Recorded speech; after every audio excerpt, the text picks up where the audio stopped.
राष्ट्रीय स्तर पर एक संस्था है यूजीसी, यूनिवर्सिटी ग्रांट कमीशन, उसके द्वारा इनिशिएट लिया गया है और हर इंस्टीट्यूशन में मनाया जा रहा है।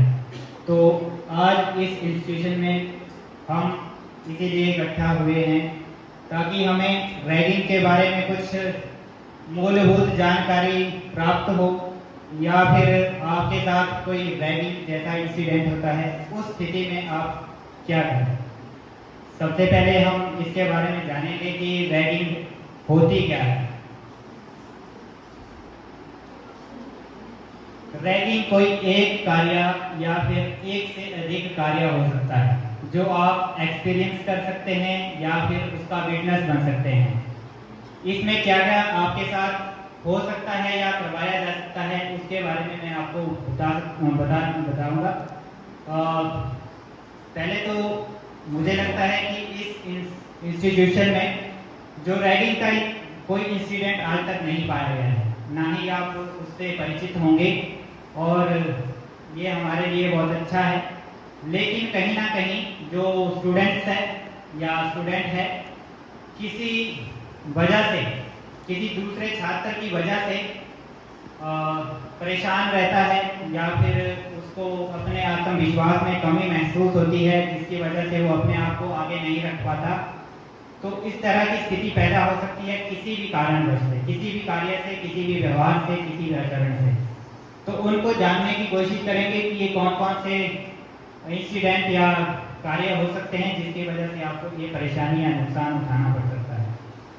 जैसे कि स्लाइड पे लिखा गया है, किसी छात्र के द्वारा या छात्राओं के द्वारा कोई ऐसा कार्य या आचरण, चाहे वो लिखा गया है या चाहे बोला गया है, जिसकी वजह से किसी नए छात्र यानी फ्रेश स्टूडेंट या फिर कोई और स्टूडेंट को परेशानी, कठिनाई, समस्या या फिर शारीरिक समस्या, मानसिक समस्या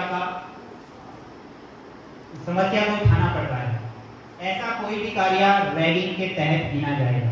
इसके बाद है किसी भी छात्र की या बहुत सारे छात्रों की ऐसी गतिविधि जो अनुशासन नहीं दिखा रही है, उपद्रवी है, इनडिसिप्लिन उसमें है, जिसकी वजह से अन्य छात्र प्रभावित हो रहे हैं, वो भी एक काफी प्रभाव डालता है दूसरे छात्र पर, एक ऐसा कार्य एक रैगिंग के तहत आता है।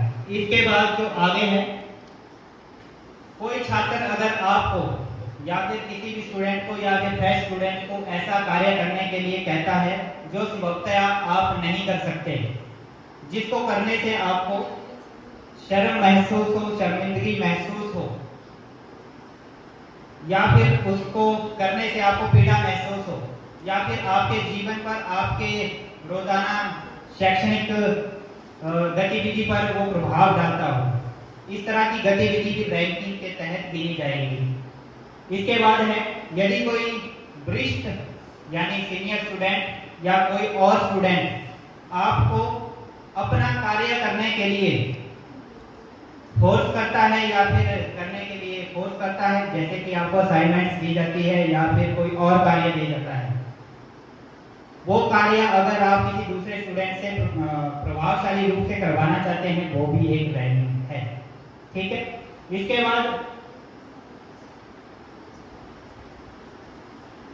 कुछ और इंसिडेंट भी हो सकते हैं, जैसे कि महाविद्यालय में कोई छात्र या कोई छात्रों का ग्रुप आपसे जबरदस्ती या जबरन वित्तीय वसूली कर सकता है, फाइनेंशियल एक्सटॉर्शन कर सकता है, जबरदस्ती पैसे मांगने का घटना भी आपसे हो सकती है, या फिर कोई भी शारीरिक दुर्व्यवहार, फिजिकल जो एब्यूज है, जिसमें आपके साथ सेक्सुअल हरासमेंट हो सकती है, अश्लील कार्य हो सकते हैं, या फिर कपड़े उतारना जैसी घटनाएं हो सकती है, या फिर इशारे हो सकते हैं किसी भी तरह के, जिससे कि आपको असहज महसूस हो।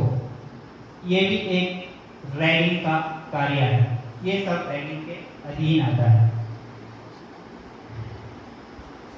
एक अगला और कार्य है, जैसे कि कोई ईमेल, पोस्ट, मैसेज इंस्टाग्राम पर, फेसबुक पर, किसी भी पोर्टल पर अगर इस तरह का मैसेज आपके द्वारा किसी दूसरे स्टूडेंट को भेजा जाता है, जिससे कि दूसरे स्टूडेंट को असुविधा प्राप्त होती है, वो भी एक रैगिंग का ही कार्य है, वो भी रैगिंग के अधीन आता है।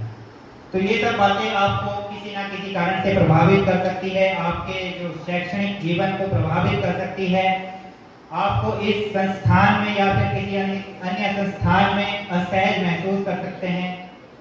तो ये विभिन्न चीजें हैं जिसकी वजह से आपको परेशानी या नुकसान उठाना पड़ सकता है।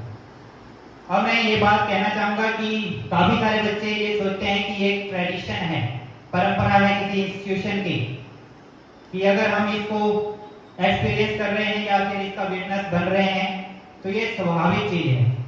तो मैं आपको बताना चाहूँगा ये स्वाभाविक चीज़ नहीं है, ये एक ट्रेडिशन नहीं है, बल्कि एक गंभीर अपराध है, गंभीर अपराध है, जिसकी वजह से किसी स्टूडेंट्स का कॉन्फिडेंस यानी आत्मविश्वास समाप्त हो सकता है, या फिर वो मानसिक रूप से बीमार हो सकता है, मानसिक रूप से उसको तनाव हो सकता है, या फिर बहुत ही ज़्यादा एक्सट्रीम केसेस में वो अपने जान को भी दांव पर लगा सकता है। तो ऐसी स्थिति इससे पैदा हो सकती है। तो इस तरह की घटनाओं से आप बचें। तो अगर किसी के साथ आप या चाहे नया छात्र हो या फ्रेश स्टूडेंट्स हो या कोई अन्य छात्र हो, किसी के साथ इसी तरह की गतिविधि होती है, तो ऐसी स्थिति में क्या एक्शन लिया जा सकता है उसके बारे में बात करते हैं। कि जैसे कोई इंस्टीट्यूशन है, उसके प्रमुख यानी प्रिंसिपल सर के माध्यम से इस पर एक स्ट्रिक्ट कार्यवाही हो सकती है। ये जितने भी प्रावधान हैं ये यूजीसी के रेगुलेशन के तहत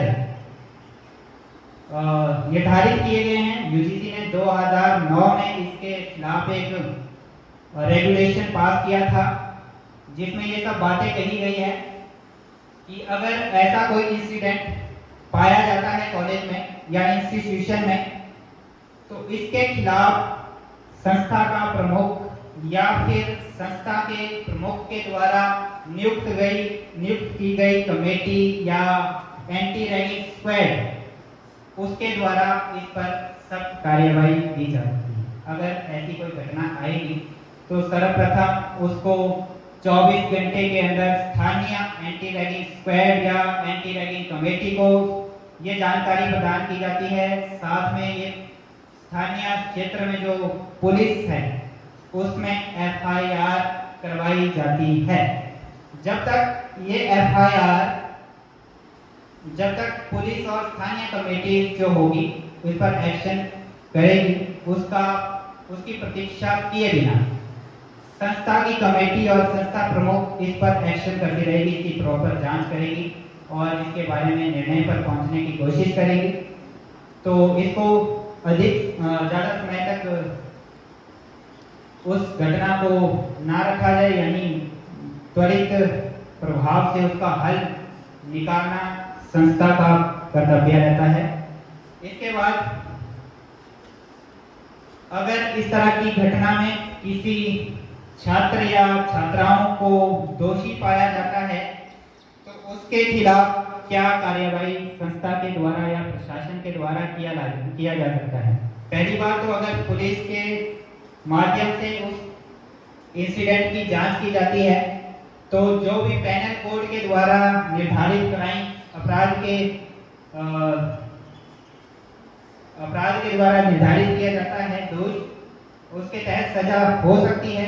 इसके अलावा जो संस्था यानी प्रशासनिक संस्था आप पर जो पाबंदियां लगाएगी वो आपकी स्क्रीन पर है, जैसे कि कक्षाओं में और आपकी जो शैक्षणिक विशेषाधिकार है उससे आपको वंचित किया जा सकता है, आपको सस्पेंड किया जा सकता है, आपको फेलोशिप छात्रावास से सस्पेंड किया जा सकता है, आपका परिणाम रोका जा सकता है, आपको किसी भी टेस्ट या एग्जाम में बैठने नहीं दिया जा सकता है, आपका जो एडमिशन है उसको रद्द किया जा सकता है, आपको एक निश्चित अवधि के लिए सस्पेंड किया जा सकता है किसी भी एग्जाम में बैठने के लिए या किसी भी संस्था में एडमिशन लेने के लिए। इस तरह के जो ये पाबंदियां आप पर लगाई जाती हैं ये एक संस्था के द्वारा आप पर लगाई जाएगी अगर किसी रैगिंग के इंसिडेंट में आप शामिल होते हैं। तो इस सभी चीज़ों को देखते हुए आप पर ये पाबंदियाँ लगेगी। इसके अलावा जो पुलिस की कार्यवाही है वो अलग से चलेगी। उसके आप पर जो अकॉर्डिंग टू लॉ आप पर सजाएं होंगी वो आपको दी जा सकती हैं। तो अंत में मैं ये कहना चाहूँगा कि अगर आप में से कोई स्टूडेंट या स्टूडेंट्स का ग्रुप किसी भी रैगिंग इंसिडेंट का अगर विटनेस बनता है या फिर उसको एक्सपीरियंस करता है, उसके खिलाफ आप चुप ना बैठें, बल्कि आप उसके खिलाफ आवाज़ उठाएं, आगे आएं, उसके विरुद्ध एक्शन लेने का प्रयास करें। आप उसके खिलाफ कंप्लेंट कर सकते हैं।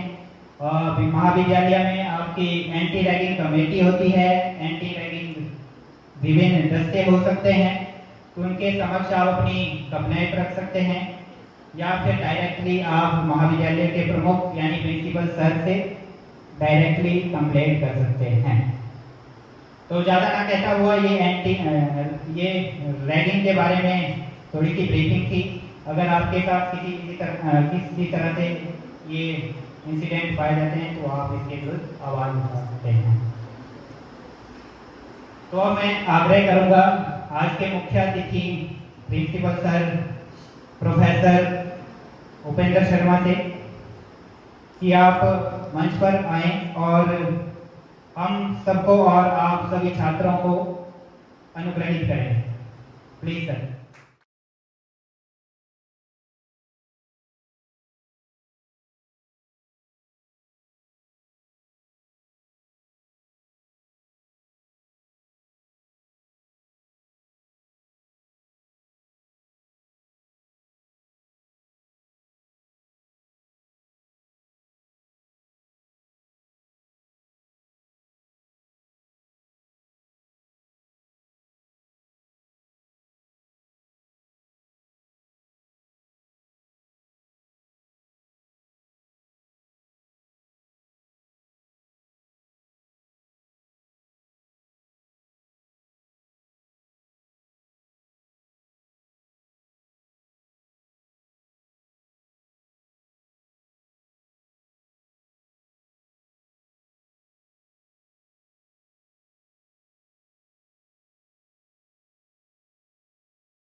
आज का कार्यक्रम ये सरकार की तरफ से बहुत ही महत्वपूर्ण जो गतिविधियाँ उनमें से माना जाता है, क्योंकि कुछ वर्ष पहले तक रैगिंग जो है बहुत ही एक खतरनाक किस्म का अपराध ये भारत में पनप रहा था। लेकिन अब इसमें काफ़ी हद तक नियंत्रण आ चुका है और ख़ास करके हमारे महाविद्यालयों में तो मैं कह सकता हूँ कि लगभग 0% पर आ गया है रैगिंग, और ये होना भी चाहिए। तो रैगिंग जैसे प्रोफेसर युवराज जी ने आपको समझाया कि किसी भी अपने साथ पढ़ने वाले छात्र छात्रा को, विशेषतः किसी जूनियर स्टूडेंट को किसी भी तरीके से प्रताड़ित करना, जिससे उसे कोई परेशानी हो, उसमें डर का भाव पैदा हो या वो अपना सामान्य जीवन ना जी पाए, सामान्य तरीके से यहाँ अपना अध्ययन ना कर पाए, वो सारा ही रैगिंग के अंतर्गत आता है। चाहे आप उसे डरा रहे हैं, धमका रहे हैं, पढ़ने से रोक रहे हैं या किसी भी तरीके से परेशान कर रहे हैं। हालांकि मुझे लग रहा है कि जैसा मैं देखता हूँ हमारे महाविद्यालयों में अभी ये कुप्रथा जो है लगभग समाप्त हो गई है, लेकिन फिर भी आप सबने इस बात पर ध्यान देना है कि आप अपने किसी भी साथी छात्र छात्रा के लिए एक सपोर्ट की तरह हो, एक सहयोगी की तरह हो। किसी को आवश्यकता हो तो आप उसकी सहायता करें। किसी नए छात्र को यहाँ नए एटमॉस्फेयर में कोई परेशानी ना हो, उसे सुविधा रहे, बजाय इसके कि आप उसे डराते धमकाते फिरें या किसी भी तरीके से उसे परेशान करें। तो अभी भी अगर किसी के मन में ऐसी कोई बात कर रही हो, कुछ ऐसी गतिविधि आप देखें या कर रहे हो, तो इससे कृपया तुरंत अपने आप को बाहर लाएं। और महाविद्यालय में आप किसी और को भी ऐसी कोई गलत बात करके देखें कि कोई किसी को तंग कर रहा है, विशेषकर किसी नए स्टूडेंट को, तो आप तुरंत ये अपने किसी भी अध्यापक के ध्यान में ला सकते हैं। सीधे आप मेरे पास आ जाएंगे तो भी तुरंत आपको समाधान मिलेगा। और स्वयं को आपने किसी में शामिल होना ही नहीं है, क्योंकि इसके प्रावधान इतने खतरनाक हैं कि अब अगर रैगिंग की कोई घटना घटती है कोई ऐसी, तो प्रधानाचार्य जो है वो ड्यूटी बाउंड है कि वो FIR जरूर रजिस्टर करे।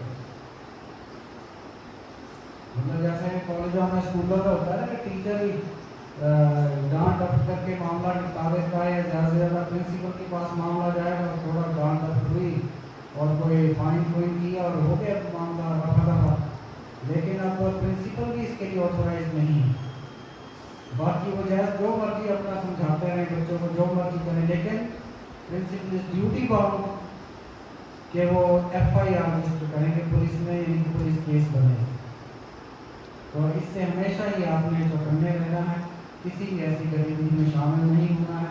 वैसे भी ये एक मानसिक दुर्बलता, मानसिक विकृति का परिचय होता है, क्योंकि वही आदमी किसी को तंग करने की इच्छा रखता है जो मजबूत नहीं होता है। जो सचमुच में व्यक्ति मानसिक और शारीरिक तौर पर जो स्वस्थ है, वो दूसरे की सहायता करने की इच्छा रखता है। वो कोई अच्छा काम करने की उसमें इच्छा होती है। जिसमें बुरा काम करने की इच्छा होती है वो कोई न कोई विकृति के कारण ही ऐसा होता है। और आपने कोई भी अपने अंदर कोई ऐसी विकृति पैदा नहीं होने देनी। और इसके लिए क्या आवश्यक है कि आप अपना मानसिक और जो फिजिकल हेल्थ है उसे ज़रूर अपना कर रखें। इसके लिए डेली ठीक टाइम पे उठना, अच्छा भोजन करना, एक्सरसाइज करना, मेडिटेशन करना, ये सब बहुत आवश्यक है। खेल ज़रूर खेलो, लेकिन खेल ये नहीं लूडो या सांप सीढ़ी या ताश खेल रहे हैं, मतलब गेम में फिजिकल वर्क हो, जिसमें बैडमिंटन खेल लो, खो खो खेल लो, कुछ भी, वॉलीबॉल खेल लो, फुटबॉल खेल लो, एनीथिंग। हाँ, कई बच्चों के मन में इस मामले में आता है कि सर वॉलीबॉल हमने कहाँ खेलना है, बैडमिंटन कहाँ खेलना है, इसकी सुविधा नहीं है, यह सुविधा है तो कोई खेलने वाला नहीं है। तो इसके लिए एथलेटिक्स जो है वो बहुत अच्छा ऑप्शन है। जैसे आप मानो दौड़ लगाएं, तो दौड़ लगाने के लिए ना तो आपको बहुत कोई इंफ्रास्ट्रक्चर चाहिए और ना ही कोई आदमी चाहिए। अब आप क्रिकेट खेलना चाहते हैं तो इसके लिए मेरे ख्याल से 11 प्लेयर की टीम एक तरफ चाहिए और 11 की दूसरी तरफ। लेकिन अगर आप दौड़ लगाना चाहें तो आप अकेले दौड़ लगा सकते हैं, आपको किसी की सहायता की जरूरत नहीं। आप सुबह उठो, शूज़ पहनो और दौड़ो, और बहुत अच्छी एक्सरसाइज है, आपकी बॉडी जो है फिट रहेगी।